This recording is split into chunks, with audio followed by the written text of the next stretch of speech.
السلام علیکم. شو میں خوش آمدید. میں ہوں تمکنت کریم اور ہمارے ساتھ موجود ہیں نجم سیٹھی. السلام علیکم. آج لاہور ہائی کورٹ نے پیمرا کی چینل 24 کی نشریات کی بندش کو سسپینڈ کر کے نشریات بحال کرنے کا حکم دیا. چینل کے ملازمین کی جرت اور صحافی اور وکلا برادری اور ساتھ ساتھ سیاسی جماعتوں کی چینل 24 کے ساتھ یکجہتی اور پیمرا کے اس اقدام کی مذمت سے کیا حکومت کو کوئی پیغام ملا ہے اور اس سے کیا وہ کوئی سبق سیکھے گی؟ آج ہم بات کریں گے جو نون لیگ کی قیادت نے آج میڈیا ٹاک کیا، اس میں کچھ سی پیک اور لوکل باڈیز کے حوالے سے انہوں نے کچھ سوال اٹھائے ہیں، اس پہ بات کریں گے. اور بات کریں گے جو وفاقی حکومت اسلام آباد میں ہندوؤں کے لیے ایک مندر کی تعمیر کرنے جا رہی ہے، اس پہ کیا بحث چل رہی ہے. فیصل واڈا کی صحافیوں کے ساتھ گرما گرمی، پی ٹی ڈی سی اور نیو یارک میں پی آئی اے کے ہوٹل کی گورنمنٹ کی کیا پلاننگ ہے، آج ان سب پر ہم بات کریں گے. بات شروع کرتے ہیں. سیٹھی صاحب، کل رات کو جب یہ نشریات ہماری معطل ہوئی نہیں تھیں تو ایک ٹی وی پروگرام میں وفاقی وزیر فواد چودھری صاحب نے اس بارے میں 24 کی جو نشریات کے بندش کے بارے میں اپنے خیالات کا اظہار کیا. وہ سنیں. کسی بھی میڈیا گروپ سے، کسی بھی میڈیا چینل سے بریک اپ نہیں ہونا چاہیے. But again I would say prime minister یہ نہیں کر سکتا، یہ تو ان کی ٹیم نے کرنا ہے. اور اب جو ٹیم ہے شبلی فراز اور جنرل عاصم، اب اس سے تو پروفیشنل ٹیم جو ہے وہ نہیں ہے، اور مجھے امید ہے کہ وہ یہ ایشوز کو ریزالو کرے گا. اب وہ تو یہ کہہ رہے ہیں کہ میں تو اس کے بڑے سخت خلاف ہوں اور یہ پرائم منسٹر کا قصور نہیں، یہ تو ٹیم کی بات ہے. اور ٹیم میں انہوں نے کہا جو وفاقی وزیر اطلاعات ہیں شبلی فراز اور جو مشیر ہیں خصوصی عاصم باجوہ صاحب، وہ ایک بہترین کمپیٹنٹ ٹیم ہے. تو جب وہ یہ ساری بات کر رہے تھے اس وقت تو شبلی فراز صاحب ٹویٹ کر رہے تھے کہ بڑا افسوسناک ہے جو یہ 24 کے ملازمین جو کر رہے ہیں، احتجاج کر رہے ہیں اور قانون کی پاسداری ہونی چاہیے. اور یہ بھی ساتھ ساتھ سوال میں میرے ہے کہ جب یہ شبلی فراز صاحب آئے تھے آپ نے بھی بہت اس کو ویلکم کیا تھا اور سارے میڈیا نے ویلکم کیا تھا کہ یہ بڑے اچھے تعلقات پیدا کریں گے میڈیا کے ساتھ. تو یہ سارے قصے میں یہ ان کا کیا رول رہا ہے اور اس لاہور ہائی کورٹ کے فیصلے سے کیا میڈیا پہ اب کوئی پریشر کم ہوگا اور حکومت کوئی سبق سیکھے گی؟ دیکھیے، فواد چودھری صاحب کے بارے میں یہ کہا جاتا ہے کہ وہ اسپن ماسٹر ہے، وہ اسپن کراتے ہیں گیم کو، پتہ نہیں چلتا گگلی آ رہی ہے، لیگ بریک آ رہی ہے، آف بریک آ رہی ہے. تو ان کی باتوں پہ زیادہ وزن سوچ سمجھ کے دینا چاہیے. فار ایگزامپل ابھی حال ہی میں انہوں نے ایک بڑی انٹرسٹنگ انٹرویو میں بہت سی انٹرسٹنگ باتیں کی، اس سے وزن تھا. مگر یہ جو باتیں کرتے ہیں نا، جب میڈیا میں آ کے اسپننگ کرتے ہیں اپنی حکومت کے بارے میں یا اپنی حکومت کی کوئی نااہلی ہے اس کو پروٹیکٹ کرنے کی کوشش کرتے ہیں، تو پھر وہ تھوڑا سا وہ کہتے ہیں نمک کے ساتھ کالی مرچ لگا کے. اچھا، اب بات یہ ہے کہ شبلی فراز صاحب جو ہیں یہ بڑے مایوس ہیں actually, to be very honest with you.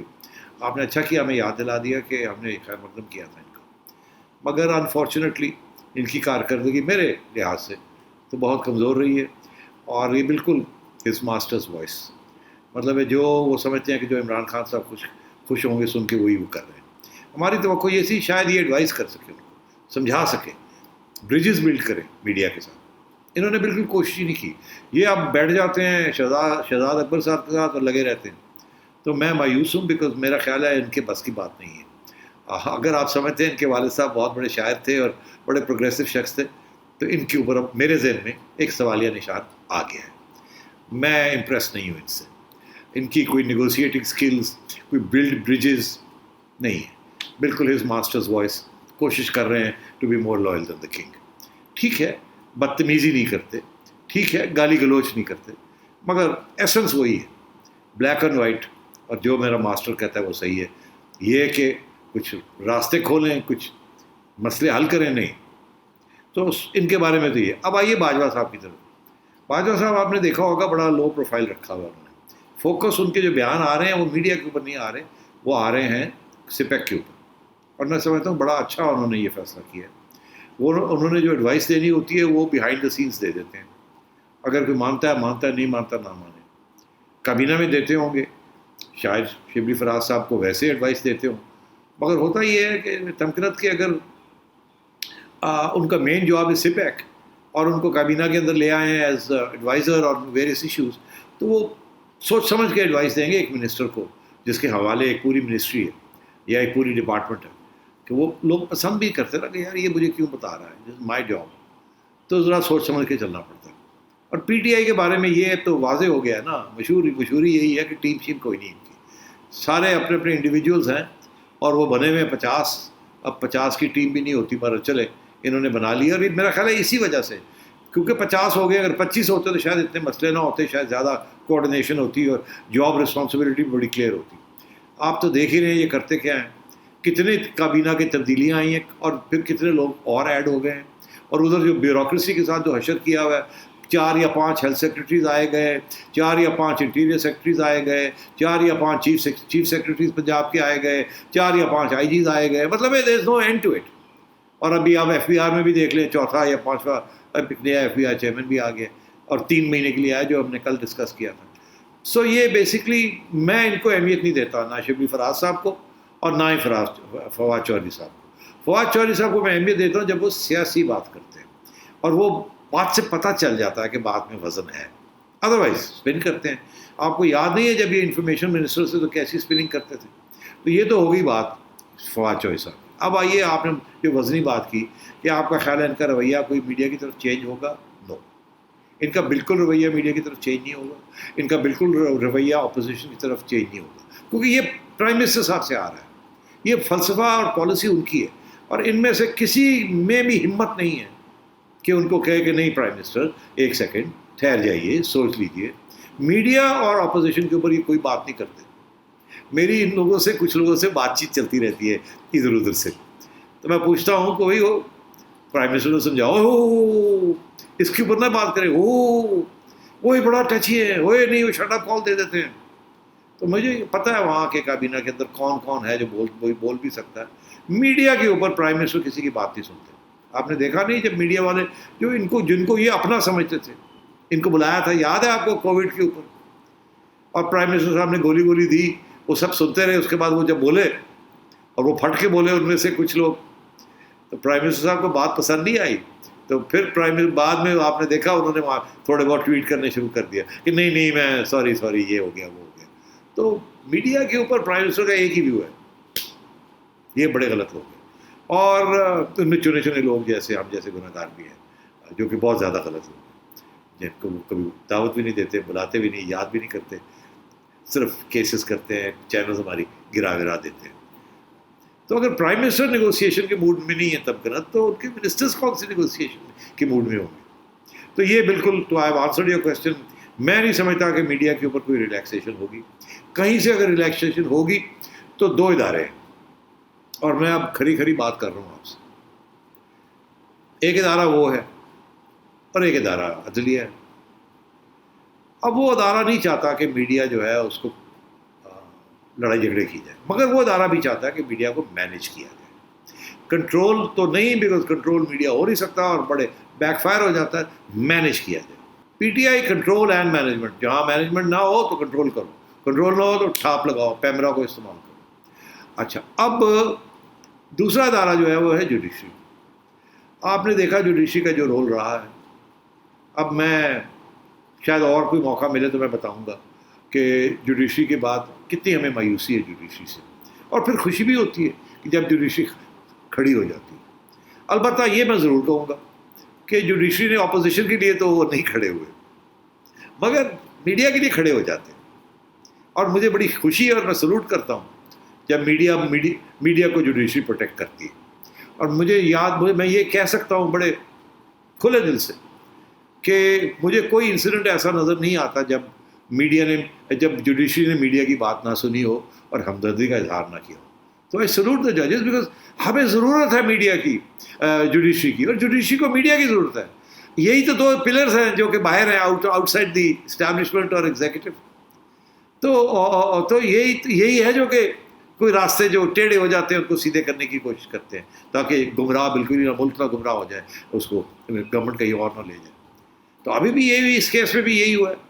Relief ہمیں ملی ہے، پیمرا سے نہیں ریلیف ملی، شبلی صاحب سے نہیں ملی، ڈپٹی اٹارنی جنرل سے نہیں ملی، کسی سے نہیں ملی، ہمیں جوڈیشری سے ملی۔ جج صاحب سے ملی ہے.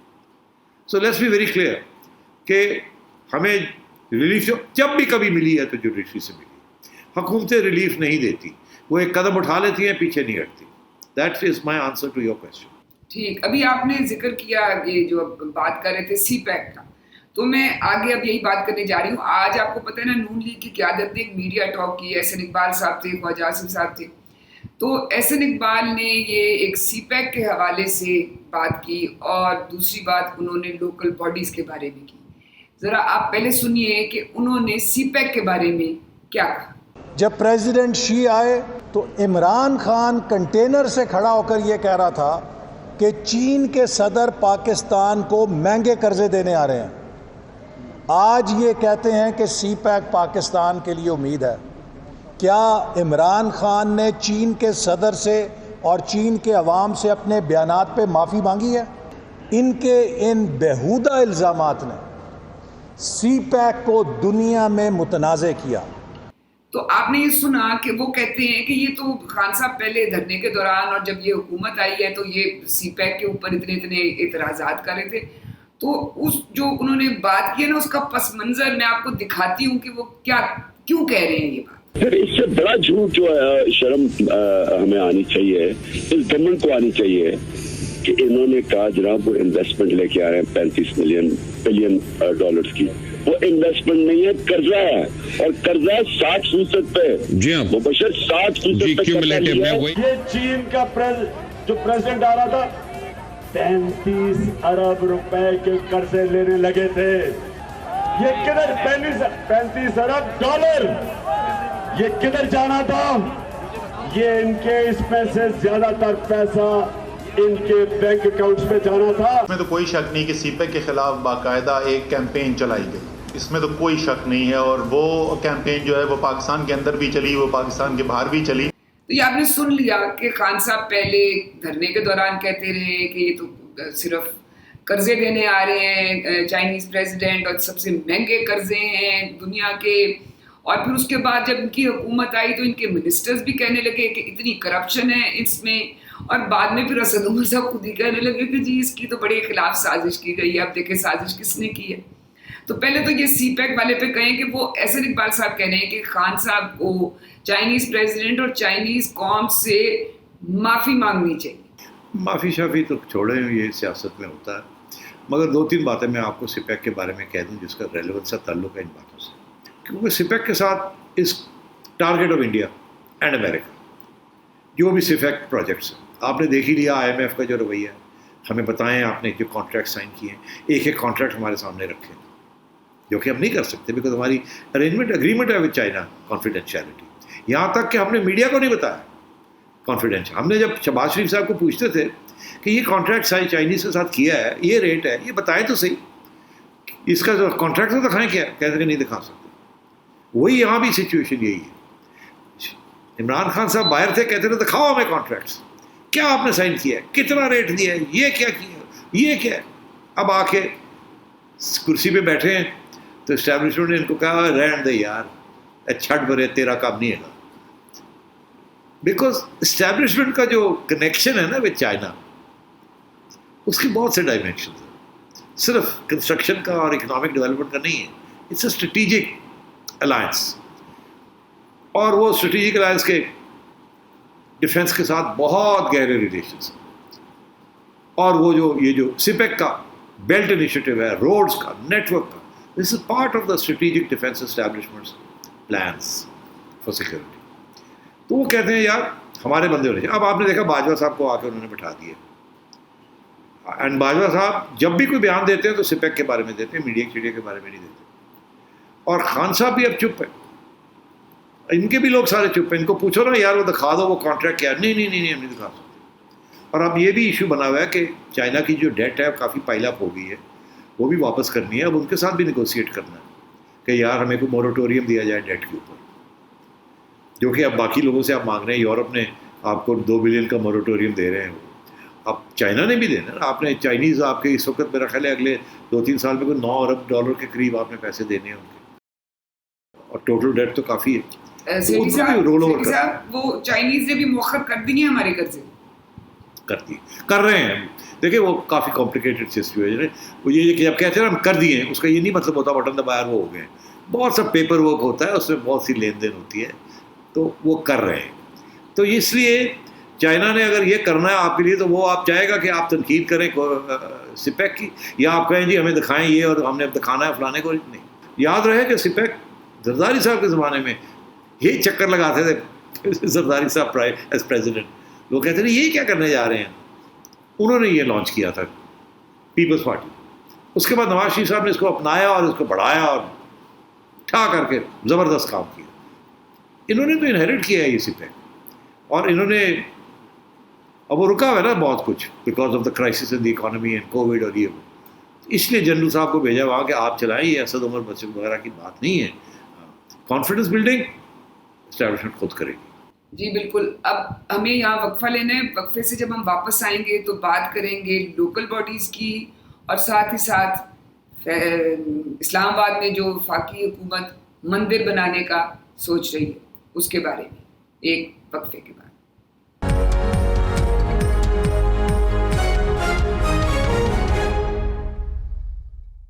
Welcome back. اچھا، اب ہم آتے ہیں یہ جو اسلام آباد میں مندر کا معاملہ ہے، یہ اب جو ساری کہانی سامنے آ رہی ہے کہ 2017 میں یہ زمین الاٹ کی گئی تھی کہ اس پہ مندر بننا ہے. اس کے بعد 2 ہفتے پہلے یہ جو ہمارے پارلیمنٹری سیکرٹری ہیں ہیومن رائٹس کمیشن کے، اس کے ہیومن رائٹس منسٹری کے، انہوں نے اس مندر کی سنگ بنیاد رکھا 24 جون کو. اور اس کے بعد ایک اتنا تنقید، ان پہ اتنی تنقید آنا شروع ہو گئی، لوگ عدالت میں چلے گئے کہ یہ مندر نہیں بن سکتا، اور ایک بحث ہو رہی ہے اس سارے معاملے پہ. اب عدالت میں حکومت کا یہ موقف ہے کہ یہ جو وفاقی حکومت کے ٹیکس منی سے یہ جو بنایا جا رہا ہے، اس کی فنڈنگ کے اوپر ہمیں جو ڈیسیجن چاہیے اس کو ہم نے اسلامی نظریاتی کاؤنسل کو بھجوایا ہے کہ کیا ہم یہ بنا سکتے ہیں پیسے سے مندر. اور دوسرا CDA کہتی ہے کہ ہم نے زمین تو یہ الاٹ ہوئی تھی مگر اس کا جو پلان ہے، جو نقشہ ہے، وہ ہم سے منظور نہیں ہوا. لیکن بات تو سیٹھی صاحب صرف اتنی نہیں ہے نا، بات تو ایک بہت ہی اوپر لیول پہ چلی گئی ہے سیاسی پارٹیوں میں بھی اور سوشل میڈیا پہ بھی، کہ یہ ریاست مدینہ میں مندر کیوں بنا رہے ہیں، یہ ٹیکس پیئر منی سے مندر کیوں بنا رہے ہیں. تو میرا سوال صرف اتنا ہے کہ جو پاکستانی ہندو ہیں وہ بھی تو ٹیکس دیتے ہیں، کیا ان کا ریاست پہ اتنا ہی حق نہیں ہے جتنا مسلمانوں کا ہے؟ دیکھیے میں مذہب کی طرف نہیں جاؤں گا، میں بڑی اور بات کروں گا آپ سے. یہ مذہبی باتیں آپ کسی اور سے کروائیں. بات یہ ہے کہ نواز شریف صاحب کی حکومت نے منسٹری آف ریلیجیس افیئرس کے کہنے کے اوپر، جہاں ایک مولانا بیٹھے ہوئے ہیں، ان کے کہنے کے اوپر یہ فیصلہ کیا کہ اجازت دے دینی چاہیے. اور پھر یہ فیصلہ ہوا کہ پیسے بھی تھوڑے سے کنٹریبیوٹ کرنے چاہیے. بڑا اچھا فیصلہ تھا. اس وقت نہیں سوچا کسی نے کہ ذرا اسلامک آئیڈیالوجی کاؤنسل کو پوچھ لیں، یا شاید انفارملی پوچھ بھی لیا ہو. کسی نے اس وقت آبجیکٹ نہیں کیا، کوئی نئی بات تو نہیں تھی. پھر یہ بات آئی کہ جی پیسے 10 کروڑ روپے چاہیے. پھر یہ بات آئی کہ جی زمین دے دی. اور جب وہ دیوار بنانے لگے، باؤنڈری وال، اس وقت یہ احتجاج شروع ہو گیا. اور یہ ہونا ہی تھا. جب آپ ریاست مدینہ کی بات سارا دن کرتے ہیں تو پھر لوگ کہیں گے جی ریاست مدینہ میں تو یہ تھا اور یہ نہیں تھا اور یہ تھا اور یہ نہیں تھا. پھر آپ اس قسم کی مذہبی کنٹروورسی کے اندر آپ پڑ جائیں گے. میں یقینی طور پہ سمجھتا ہوں کہ عمران خان صاحب بھی یہ چاہتے ہیں کہ یہ مندر بن جائے. وہ نہیں چاہتے، کہ ان کا تنگ نظریہ نہیں ہے اس قسم کا.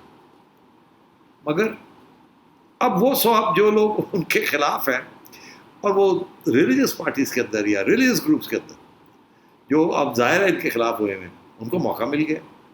اچھا تم یہ کہتے تھے آؤ جی، تو انہوں نے پٹیشنس کرنی شروع کر دی، جس کی وجہ سے گورنمنٹ نے CDA کہا ٹھہر جاؤ یار، یہ آپ عدالتوں میں پھینک دیتے ہیں، ان کو کہتے ہیں وہ سارٹ آؤٹ کریں، ہم بچتے ہیں اس کو، لیٹ دا ججز sort this out. In the meanwhile CDA کو کہا کہ آپ نوٹس دے دیں کہ جی ابھی تو نقشہ پیس نہیں ہوا، تو آپ جو بھی کنسٹرکشن کر رہے ہیں روک دیں. حالانکہ یار نقشے تو باؤنڈری وال کے اوپر کوئی نقشے نہیں ہوتے.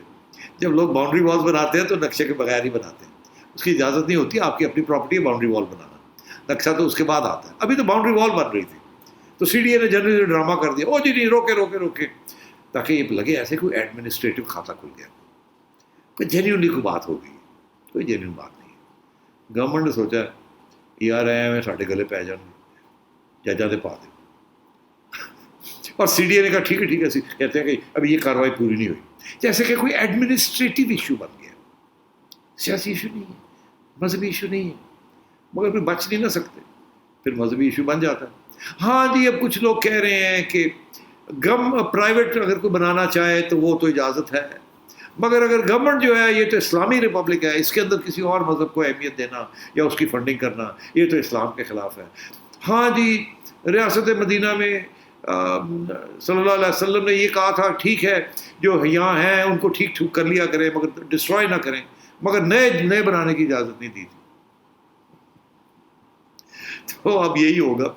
اب کیا ہوا, وہ جج صاحب کے پاس گیا, جج صاحب نے وہ اسلامک آئیڈیالوجی کاؤنسل بھیج دو. اب وہ اسلامک آئیڈیالوجی کا اچھا اب آ گیا ہمارے پاس, پہلے نہیں آئے تھے. اب وہ آگے پیچھے ان کو بھی فنڈس کی ضرورت ہوتی ہے گورنمنٹ سے, یہ وہ تو لین دین ہوگی. پھر اسلامک آئیڈیالوجی کاؤنسل کو انلائٹن قسم کا فیصلہ تو ضرور آئے گا, یہ میں آپ کو بتا دوں. اسلامک آئیڈیالوجی کاؤنسل بھی کوئی راستہ ڈھونڈیں گی اور وہ پھر کچھ اف اینڈ بٹ لگا کے کوئی کنڈیشن لگا کے اور وہ آپ کو راستے کھولیں گی آپ کے لیے. شاید یہ کہ جی گورنمنٹ پیسے نہ دے یا کوئی پرائیویٹ سیکٹر سے لے لیں, مطلب کوئی نہ کوئی راستہ نکالے. پھر گورنمنٹ جو ہے وہ پھر ہو سکتا ہے کسی گورنمنٹ کہے جی ہم تو نہیں دے سکتے, یہ راستہ رک گیا ہمارے لیے, آپ بنا لیں, پیسے ہم نہیں دے سکتے. تو وہ پھر جو جن لوگوں سے وعدے کیے ہوئے کہ پیسے ملیں گے وہ کہیں گے جی پھر ہم کیسے بنائیں گے, تو غریب لوگ ہیں, ہمارے پاس تو پیسے نہیں ہیں, جو 10 کروڑ روپے کا کھاتا ہے. اچھا جی ٹھیک ہے, پھر وہ فون پرائم منسٹر ہاؤس سے, پرائم منسٹر سیکریٹریٹ سے فون ہونے شروع ہو جائیں گے بڑے بڑے انڈسٹریلسٹ کو کہ تھوڑا سا کنٹریبیوٹ کر دیں آپ, تھوڑا سا آپ دے دیں, تھوڑا سا آپ دے دیں, اور کوئی راستے ڈھونڈ کے اس فنڈ میں سے کچھ خفیہ کچھ اوپر سے کر کے یہ بن جائے گا, اور یہ گورنمنٹ کی اپروول کے ساتھ بنے گا. اور اس کے اوپر پچھلی حکومت کا بھی اور اس حکومت کا بھی اتفاق ہے کہ یہ اچھی چیز ہے, یہ بری چیز نہیں ہے. دنیا دیکھے ہم فراخ دل ہیں, ہم اپنی مائنورٹیز کا خیال کرتے ہیں, ہم یہاں جو ہمارے خلاف پروپیگنڈا ہوتا ہے وہ نہیں ہے. ہندوستان میں مساجد کو گرایا جا رہا ہے, ہم دیکھیں ہم نے تو ایک ہندو ٹیمپل کی اجازت دے دی ہے, اور جسے دے نہیں دی پیسے بھی دیے اس کے لیے. اور بائی دا وے یہ میں جاتے جاتے کہہ دوں کہ جہاں بھی دنیا کے اندر ماسکس بلڈ ہوئی ہیں, مسلمانوں نے کرسچن یا سیکولر کنٹریز کے اندر یا جوئش کنٹریز کے اندر اپنی ماسکس بنائی ہیں, وہ 2 طریقے سے بنی ہیں. ایک تو وہاں کی گورنمنٹ کی پرمیشن, لوکل گورنمنٹ کی پرمیشن کے ساتھ, نمبر 1. نمبر 2, 50% فنڈز آئے ہیں سعودی عربیہ سے یا کسی لیبیا سے یا کہیں اور سے, اس کے اوپر بھی کوئی رکاوٹ نہیں تھی. اور تیسری بات, بہت سی جگہوں پہ ان ممالک کے لوکل گورنمنٹس نے فنڈز دیے ماسکس کے لیے, کلچرل سینٹرز کے لیے, ہزاروں کی تعداد میں. آپ اپنے طاہر القادری صاحب ہیں, ان سے پوچھیے کتنی فنڈنگ ہے ان کے پروجیکٹ کی. تو اس لیے اگر دنیا میں ہم ان سے یہ توقع کرتے ہیں, کرسچن سے اور جوز سے اور دوسرے لوگوں سے ایتھیسٹ سے, کہ وہ ہمیں پیسے بھی دیں, اجازت بھی دیں اور ہم اپنی ماسکس بنائیں ان کے ملکوں میں, تو کیا اب ہم کہہ سکتے ہیں کہ جی ہم نہیں پیسے دیں گے کسی نے یہاں اگر ہندو ٹیمپل بنانا ہے؟ تو یہ آرگیومنٹ نہیں چلے گی, اور ہمیں سوچنا چاہیے کہ اس کا کیا اثر پڑے گا ہمارے معاشرے پہ بھی, اور دنیا کیا دیکھے گی کیا کہے گی. اور ویسے بھی اسلام کے اندر تو یہی تو ہے فراخ دلی اور بڑا پن اسلام میں. بالکل آپ نے صحیح کہا جی, یہ تو اتنا عظیم مذہب ہے ہمارا, اور اس میں اس کی یہی عظمت کی ایک بہت بڑی نشانی ہے کہ ہر ایک کے ساتھ, خاص طور پہ اقلیتوں کے ساتھ, یہ پوری عزت اور اس وقار کی زندگی گارنٹی کرتا ہے. اچھا, یہاں ہمیں بریک لینی ہے, بریک سے ہم واپس آئیں گے تو بات کریں گے فیصل باڈا صاحب کو غصہ کیوں آتا ہے, اور پی ٹی ڈی سی اور پی آئی اے کے ہوٹل کی نجکاری کا معاملہ, ایک وقفے کے بعد.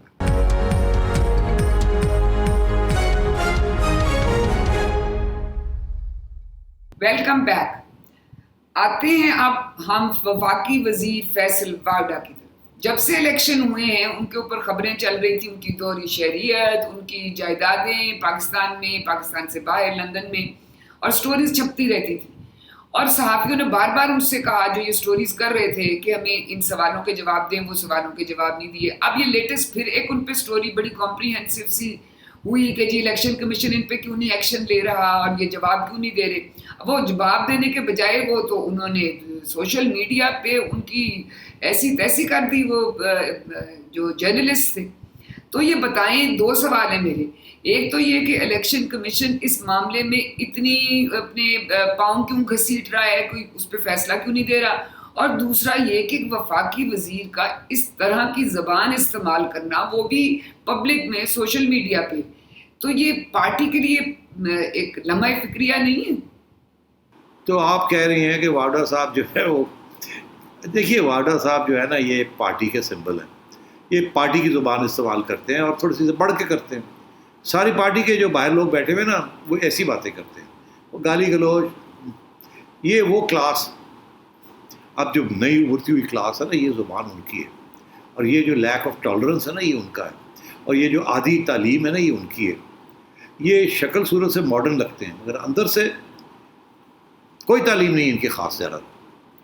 آپ دیکھ لیجیے گا کوئی میٹرک پاس ہے، کوئی ایف اے پاس ہے، مار کے ان میں سے کچھ لوگ شاید بی اے پاس ہوں. اچھا، اور وہ ہمارے جو دوسرے لوگ ہیں نا، جو زمیندار لوگ جو ہیں، وہ بھی ان کی بھی تعلیم زیادہ نہیں ہوتی، ان کی بھی ڈگریاں جو ادھر ادھر کی ہوتی ہیں، مگر ان کے اندر دوسرا لحاظ بہت ہوتا ہے. وہ ایک ان کا اصلی کلچر ہوتا ہے، رکھ رکھاؤ کا، زبان کا، سب کا. یہ شہری لوگ ہیں یہ واڈا جیسے، اور یہ وہ لوگ ہیں جنہوں نے خود اپنے آپ کو بنایا ہے کچھ نہ کچھ، اور بڑے امیر ہیں. یہ واڈا صاحب کی ان کی پراپرٹیز بہت سے ایسے لوگ ہیں نون لیگ کے، پی ٹی آئی کے اندر، جو عمران صاحب کے بڑے قریب رہے ہیں اور ان کی سپورٹ بھی بڑی کی ہے انہوں نے، اور پیسے بھی بہت بار بنائے ہیں، نیشنلٹیز بھی بار لی ہوئی ہیں انہوں نے، اور کافی پرانے زمانے سے وہ یہ کام کر رہے ہیں. وہاں جا کے انہوں نے کاروبار کیا اور پیسے ویسے بنائے، اور پاکستان کے ساتھ تو اب آئے ہیں وہ. جب سے عمران خان آیا تو انہوں نے یہاں اپنے کچھ اثاثے بنانے شروع کیے ہیں کہ ان کو موقع مل گیا، اور کہ اب شاید کوئی ہمیں چیز جگہ مل جائے، وچ از واٹ از ہیپننگ. تو واڈا صاحب کے خلاف جو کیس ہے وہ اوپن اینڈ شٹ کیس ہے، اوپن اینڈ شٹ. جو ایویڈنس ساری باہر آئی ہے کہ انہوں نے جب الیکشن پٹیشن، جب الیکشن کے اندر اپنے کاغذات درج کیے تو اس وقت یہ پاکستان کے شہری نہیں تھے، کیونکہ ڈول سٹیزنشپ چھوڑنی پڑتی ہے. تو انہوں نے اس وقت تک رکھی اپنی جب تک ان کے پیپرز ایکسیپٹ نہیں ہو گئے، اور جب ایکسیپٹ ہو گئے اس کے بعد پھر یہ بھاگے گئے جا کے اپنی شہریت جو ہے وہ امریکن ایمبیسی، اور یہ سارے ڈاکیومنٹس عوام میں آ گئے. ارے یار، ایک دن کی ہیئرنگ ہے، یہ ایک دن الیکشن کمیشن بلا لے اور کہے جی یہ کاغذات ہیں، یہ بتائیں یہ سچ ہے یہ نہیں، گئے. مگر نہیں کرتے نا. تو اب پھر مجھے آپ پوچھیں گے کیوں نہیں کرتے، پھر میں کوئی ایسی بات کر دوں گا، آپ پھر کینچی لے کے بیٹھ جائیں گے کہ نہیں جی یہ تو کاٹنا پڑ جائے گا. تو بات یہ ہے کہ بہتر ہے میں نہ ہی کہوں، مگر وہ اوپن اینڈ شٹ کیس ہے یہ. اور یہ جس دن یہ وقت آئے گا بائی دا وے یہ ہو جائے گا. اور بھی بڑے اوپن اینڈ شٹ کیسز ہیں جو میں نے آپ کو بتایا ہے. جس دن ہاتھ ہٹ جائے گا نا اوپر سے ان سب کے، تو اس دن یہ سب فارغ ہو جائیں گے. اگر آپ نے دیکھ ہی لیا نیب کے جسٹس صاحب، شریف آدمی، ان کے ساتھ کیا ہوا. جیسے ہی انہوں نے کہا کہ میں جا رہا ہوں اور دوسروں کے پیچھے بھی. تو بات یہ ہے کہ وہ جو دوسرے جج صاحب جنہوں نے کہا کہ یہ تو نواز شریف دونوں کیسز میں یہ تو بری ہوتا ہے، انہوں نے نہیں کرو، کرنا پڑا. تو اس لیے تب کرنا. واڈا صاحب کا case open and shut case ہے. انہوں نے زیادتیاں کی ہیں جرنلسٹ کے ساتھ، جس قسم کی گالی گلوچ کرتے ہیں یہ. مجھے بڑی افسوس ہوتا ہے کہ آپ اگر اتنے کمزور وکٹ پہ ہیں تو پھر آپ بنا کے رکھیں نا. آپ ایک طرف آپ کمزور وکٹ پہ ہیں، آپ کو بیٹنگ آتی نہیں، بولنگ آتی نہیں، آپ سیدھا گیند آئے گا تو آپ آؤٹ ہو جاتے ہیں. وہ گیند ہی نہیں آپ کو سیدھا کرا رہا، اور جو کرا رہے ہیں اس کو نو بال کیا جا رہا ہے. تو کسی وقت تو یہ آئے گا، it will hit the middle stop اور آپ فارغ ہو جائیں گے. یہ میں آج لکھ کے دے رہا ہوں آپ کو کہ واڈا صاحب ول بی ڈسکوالیفائڈ. آج نہیں، کل نہیں، پرسوں. کیس آئرن کیس ہے. جرنلسٹ نے دلیری کے ساتھ کیس پریزنٹ کیا ہے اور سارا دکھایا. ابھی آپ نے دوہری شہریت والے یہ وزیر صاحب کی بات کی ہے. ایک دوہری شہریت والے مشیر بھی ہیں جو ہماری سیاحت کے ٹورزم کے ہیں، زلفی بخاری صاحب. پہلے تو میں آپ کو تھوڑا سا دکھانا چاہوں گی کہ جو مشیر سیاحت لگے ہوئے ہیں ٹورزم کے، وہ پاکستان کے بارے میں جانتے کتنا ہے، یہ دیکھیے گا ذرا. One place in Pakistan everyone should visit. One place in Pakistan. One place in Pakistan, everyone. Assalamu alaikum. I'll have to come back to you on that. Okay. تو یہ تو زلفی بخاری صاحب ہیں. اب انہوں نے اناؤنس کیا ہے کہ پاکستان ٹورزم ڈیولپمنٹ کارپوریشن کے ہوٹلز انہوں نے بند کر دیے ہیں، سینکڑوں ملازمین انہوں نے فارغ کر دیے ہیں، اور وہ کہہ رہے ہیں کہ یہ اب اس کو ریسٹرکچر کیا جائے گا اور پرائیویٹ جو پارٹنرشپ کے ساتھ ہے.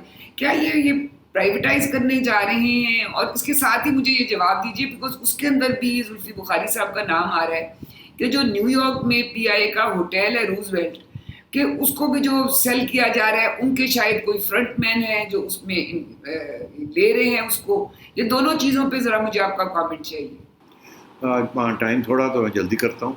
دیکھیے جہاں تک تو یہ پی ٹی ڈی سی والا معاملہ ہے نا، اب زلفی بخاری صاحب نے زیادہ پاکستان میں دورے وورے نہیں کیے، وہ زیادہ پاکستان کو نہیں جانتے، پلے بھی وہاں ہیں، پیسے بھی انہوں نے وہاں بنائے، جائیداد بھی انہوں نے وہاں بنائی باہر، اور خان صاحب کے سپورٹر ہیں، دوست ہیں، بڑی ہیں، چم ہیں، اور بہت سے خان صاحب کے لیے کام کرتے ہیں. اچھا اب بات یہ ہے کہ زلفی بخاری صاحب کو انہوں نے ٹورزم کا بنا دیا اور اوورسیز، کیونکہ وہ چاہتے تھے اوورسیز کا، بیکاز ان کے تعلقات ہیں نا، تو وہ کہتے ہیں کہ میں یہاں بہتر ہوں، اور وہاں زیادہ یہ اکنامکس اور اس قسم کی ٹیکنیکل چیزوں کی ضرورت بھی نہیں نا تعلیم کی. یہ ٹھیک ہے، یو کین ہینڈل دس. اچھا اب بات یہ ہے کیونکہ اسٹریٹ اسمارٹ ہے نا، جو بندہ اپنے پاؤں سے کھڑا ہوا ہو، اپنے آپ کو کھڑا کیا ہوگا، پیسے بنائے ہوں تھوڑی بہت ادھر ادھر کر کے بھی، اسٹل داد تو دینی پڑتی ہے نا. سیلف میڈ مین زلفی، تھوڑا سے بیک گراؤنڈ بھی چلے، اب میں ادھر نہیں جاتا، ناراض نہ ہو جائے. تو یہ آپ کا کہنا کہ یار ان کو تو پتہ ہی نہیں کہ کون سی ٹورزم کی اچھی جگہ یا بری جگہ، ٹھیک ہے، یہ کوئی ایسی بڑی بات نہیں ہے. تھوڑا سا موقع دیتے تو شاید وہ نتھیا گلی یا اس قسم کی بات کر دیتے، جہاں وہ چکر شکر لگا لیے، چترال کا بات کر دیتے، ناردرن ایریاز کی بات کر، انہوں نے کیا جانے دو یار، بات کریں گے. تو میں نہیں سمجھتا کہ یہ کوئی ایسی بات ہے. باقی آئیے دوسری بات کہ اس کو پرائیویٹائز کرنے جا رہے ہیں، لیسنگ آؤٹ کرنے جا رہے ہیں. دیکھیے میں یہ سمجھتا ہوں کہ اور چارہ کوئی نہیں ہے ان کے پاس. یہ پہلی حکومتیں بھی یہ چاہتی تھی، یہ راستہ ہی یہ ہے. پی ٹی ڈی سی جو ہے اس نے یہ سارے جو فیسلٹیز ہیں نا پی سی ڈی سی کی، یہ کلونیل راج سے بنی ہے اور کچھ اس کے بعد بنی ہے. ان کے لیے یہ عام لوگوں کے لیے نہیں تھی، یہ تو بعد میں پی ٹی ڈی سی بنی. یہ جو ساری فیسلٹیز ہیں یہ راج کے زمانے کی ہیں. گورا جاتا تھا ناردرن ایریاز ریسٹ کرنے، سمر کے اندر دفتر موو ہو جاتے تھے وہاں. یہ بیوروکریسی کے لیے ہیں، یہ فوج کے لیے ہیں، یہ ان کے لیے تھے یہ سارے ریسٹ ہاؤس، جن کو آہستہ آہستہ تھوڑا بہت کہ جی اچھا سارا وقت فنڈنگ کرتے رہتے ہیں، کوئی تھوڑی بہت آپ بھی آمدن کریں، تھوڑا ٹھیک ٹھوک کرا دیا گورنمنٹ نے یا پروونشل گورنمنٹس نے، اور یہ چل پڑا. مگر بیسکلی یہ گورنمنٹس کا کام نہیں ہے کہ ٹورسٹ ہوٹلز بنانا، یہ پرائیویٹ سیکٹر کا کام ہے. ساری دنیا میں ہاسپٹیلٹی انڈسٹری جو ہے وہ پرائیویٹ سیکٹر میں ہوتی ہے. ہماری بدقسمتی یہ ہے کہ ایک تو گورنمنٹ نے پکڑا ہوا ہے اس کو، اور ٹورزم ڈیولپمنٹ کارپوریشن چھوڑتی نہیں ہے. وہ ویسٹڈ انٹرسٹ بنے ہوئے ہیں، ایم ڈی ہے، فلانا ہے، ڈنگڑا ہے، آ رہے ہیں جا رہے ہیں، لینڈ کروزرز ہیں، ریسٹ ہاؤسز ہیں، فیملیز آ رہی ہیں. Vested interest they don't want to privatise. بڑا مشکل سے یہ اگر کریں گے کچھ تو کم از کم یہ اچھا قدم ہے. دوسری بات یہ، اور یہ بڑی امپورٹنٹ بات ہے، کہ ہاسپٹیلٹی انڈسٹری کے اندر بائی ڈیفینیشن یہ ہے لیجر انڈسٹری، جن کے پاس تھکے ٹوٹے لوگ 4 پیسے جیب سے نکال کے ریلیکس کرنے جاتے ہیں. Tourism is about relaxation, sightseeing, اور سائٹ سینگ ریلیکسیشن ایک ہی چیز ہے. مگر وہ آپ نے دیکھا جہاں سب سے زیادہ ٹورزم ہے وہاں ایک پورا ہولسٹک کانسیپٹ ہے. یہ نہیں ہے جی ریسٹورینٹ بنا دیا جا کے پہاڑ بہ کے دیکھ لو، نہیں، اس کے ساتھ اور بہت سی چیزیں ہوتی ہیں. بیچز میں ہوٹلز ہوتے ہیں، شاپنگ ہوتی ہے، کھانا پینا ہوتا ہے، جس کے ساتھ بندہ ریلیکس کرتا ہے. تنگ نظریے لوگ جگہ جہاں تنگ نظریہ ہے، لوگ گھورتے ہیں خواتین کو وغیرہ، وہاں ٹورزم نہیں چل سکتی. جہاں ٹیررزم ہوتی ہے وہاں ٹورزم نہیں چل سکتی. آپ جو مرضی محل بنا لیں وہاں کوئی نہیں آئے گا. آپ پابندیاں لگا دیں ریلیکسیشن کے اوپر گورا نہیں آئے گا, اور پیسہ گورے کے پاس. ہمارے پاس کون سے پیسے ہیں یہاں؟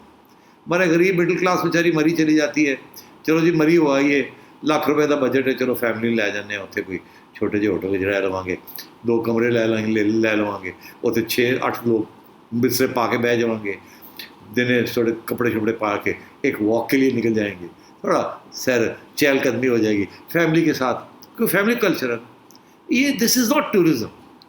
ٹورزم از منی. تمہیں پتہ ہے اس وقت سروس انڈسٹری دنیا globally is the leading sector of the world economy. Tourism اب یہ جو کووڈ کے ساتھ ٹورزم جو گری ہے, وہ کہہ رہے ہیں کہ 25% GDP جو گرنے جا رہی ہے گلوبلی سروس انڈسٹری کی, از بیکاز آف ٹورزم. یہ ٹورزم ختم ہو رہی ہے بیکاز لوگ نہیں جائیں گے. ایئر لائنس کولیپس کر رہی ہیں, ہوٹلس کولیپس کر رہے ہیں, فیسلٹیز کولیپس کر رہی ہیں. تو آپ اس دور میں عمران خان صاحب کہتے, پہلے تو یہ میں کہہ دوں کہ یہ اچھا کام کرنے جا رہے ہیں, my support to Zulfi Bukhari. اللہ کرے ٹرانسپیرنٹلی کریں. اور یہ جو کہہ رہے ہیں ہم لوگوں کو جو فارغ کیا ہے ان کے لیے گولڈن ہینڈ شیک ہے, فرسٹ کلاس, یہی راستہ ہے اور کوئی راستہ نہیں ہے. اور انہی لوگوں کو جب پرائیویٹ سیکٹر آئے گا تو انہی لوگوں کو وہ امپلائی کریں گے, وہ ان کی ٹریننگ ہوئی ہوئی ہے, مگر پھر سے ٹریننگ ہوگی ان کی. ہاسپٹیلٹی انڈسٹری کے اندر بڑی سخت ٹریننگ ہوتی ہے, تو یہ سارے امپلائی ہو جائیں گے, کوئی فکر کی بات نہیں ہے. اور گولڈن ہینڈ شیک لے لیں, پرفیکٹ. اور یہ بالکل یہ PTDC کے اندر لوگ روک رہے ہوں گے کہ یار یہ روکو اس کو. تو گورنمنٹ کو چاہیے ٹیک اے ہارڈ لائن, اچھا تکڑا MD ہونا چاہیے, اور تیاری کر کے, اور جو پرائیویٹائز کرنے جا رہے ہیں, لیسنگ کرنے جا رہے ہیں, اچھی ریپیوٹیڈ لوگوں کو دیں. یہ فلائی بائی نائٹ آپریٹرس کو مت دیں جو آئے گا جی سستا لے لیا اور پھر اس کو ایکسپلائٹ کر رہے ہیں. نہیں, وہ لوگوں کو دیں جن کی ایکسپیرینس ہے ان ہاسپٹیلٹی, جو کہ اچھی فیسلٹیز بنائیں گے اور ایکسپلائٹ نہیں کریں گے لوگوں کو. مگر ساتھ ساتھ میں یہ آپ کو بتا دوں, جب تک اس ملک کا ماحول, کلچرل ماحول بہتر نہیں ہوگا, ٹورزم نہیں ہوگی. دیکھیے یہ ہائکنگ کے لیے جو لوگ آتے ہیں, ٹریکنگ کے لیے, یہ ٹورزم نہیں ہے. یہ غریب لوور مڈل کلاس لوگ آتے ہیں, بیک پیکرس, اور ماؤنٹین کلائمبنگ کے لیے. یہ ڈونٹ ہیو منی. گوا بھرا ہوا ہے اس قسم کے لوگوں کے لیے. That's not tourism. Tourism is 4-5 star facilities, آنا جانا, بیچز, کھانا پینا, پیسے خرچ کرنا, ڈالرز, گورے کالے چٹے سارے, relaxed, swimming pools, beaches, night clubs. سعودی عربیہ کیا کر رہا ہے؟ سیکھ لیجئے. اگر آپ بہت زیادہ ہی اسلامی ہیں تو سیکھ لیجئے, دبئی سے سیکھ لیجئے. سعودی عربیہ ایک پورا $450 ارب کا ایک پروجیکٹ بنا رہا ہے بیچ فرنٹس فار ٹورزم. اس کا الگ قانون ہوں گے وہاں. That's how people deal with these issues. اچھا جی, یہ تو آپ نے باتیں تو بالکل ساری لاجک کی ہیں. دنیا میں تو ایسے ہی ہوتا ہے ٹورزم. اب یہاں پروگرام کا وقت بالکل ختم ہو گیا ہے. ہم یہ PIA کے ہوٹل کی کل بات کر لیں گے. کل آپ سے پھر ملاقات ہوگی. اپنا فیڈ بیک ضرور دیجیے گا. خدا حافظ.